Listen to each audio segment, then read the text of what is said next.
আসসালামু আলাইকুম। এই ফুলটা দেখে দেখে হঠাৎ করে একটা জিনিস মনে হলো। ইদানিং যেই কথাটা সবচেয়ে বেশি প্রচলিত হয়েছে বা সবচেয়ে বেশি ভাইরাল রাজনীতির মাঠে, সেটা হলো ধর্ম নিয়ে ব্যবসা। আমি এর আগে অনেক সময় এই ধর্ম নিয়ে ব্যবসা বিষয়ে আমি অনেক কথা বলেছি।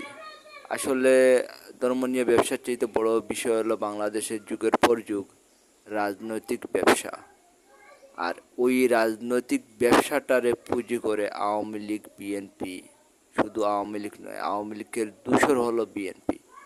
এই দুই দল বাংলাদেশকে সব সময় জনগণের সাথে প্রতারণা করেছে। জনগণের কাঙ্ক্ষিত উন্নয়নের জন্য চেষ্টা করেনি, জনগণকে পরিকল্পিতভাবে রাজনৈতিকভাবে ব্যবহার করেছে। সেজন্য ওদের মুখে এই ধর্ম নিয়ে ব্যবসা কথাটি মানায় না। বাংলাদেশে ধর্ম নিয়ে ব্যবসা, অসংখ্য ব্যবসা আছে, তবে সেটা ছোট পরিসরে।